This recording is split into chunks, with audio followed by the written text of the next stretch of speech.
Bonjour à tous, aujourd'hui nous sommes en direct de En Feshra ou Neotsukim, une oasis, une réserve naturelle qui se trouve à peu près 1 heure de Jérusalem.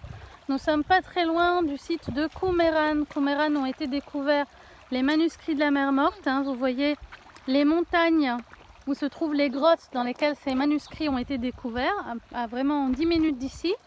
On n'est pas très loin également de En Gedi. En Gedi, les réserves naturelles, les sources que la plupart d'entre vous doivent connaître. Et on n'est pas très loin non plus de Masada. Voilà, donc on a ici des sources naturelles et on a 2 petits bassins. On est juste à côté de la mer Morte. Donc en principe, ces sources autrefois s'écoulaient vers la mer Morte.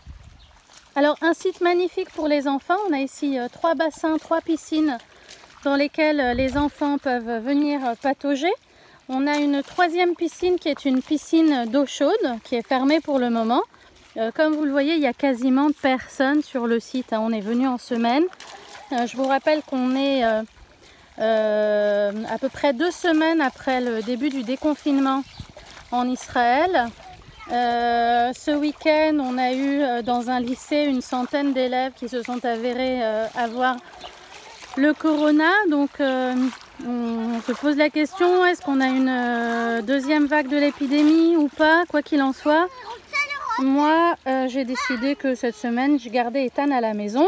Et puis j'ai une copine qui a fait la même chose avec son fils. Et c'est la raison pour laquelle nous en profitons pour nous balader.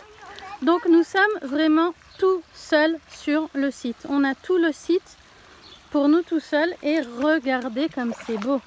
Regardez comme c'est beau. Alors beaucoup d'entre vous ont peut-être vu un reportage qui racontait qu'il y a des poissons dans la mer Morte. Alors concernant ce reportage, j'ai reçu pas mal de questions. Sachez qu'il n'y a pas de poissons dans la mer Morte. À mon avis, ce qui s'est passé, c'est que les réalisateurs ont dû passer par là. Ils ont dû voir les petits poissons qu'on a en quantité ici à En Feshra.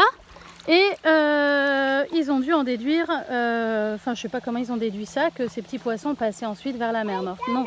Donc les poissons, ils sont dans ces réserves naturelles, dans ces sources qu'on a dans les environs de la mer Morte, mais ils ne vont pas jusqu'à la mer Morte. Voilà, donc un endroit vraiment paradisiaque. Si vous avez des enfants en bas âge et que vous venez passer des vacances en Israël, ou bien si vous avez fait votre alia et que vous avez de jeunes enfants et vous ne sachez pas où les amener, c'est vraiment un endroit paradisiaque pour les enfants. Les bassins sont pas profonds, c'est des petites pataugeoires. Vous voyez là où ça arrive à Ethan, ça lui arrive à peu près à la taille. Il y a un 3e bassin, comme je vous disais, qui est plus profond, mais qui pour le moment est fermé, mais qui devrait réouvrir prochainement.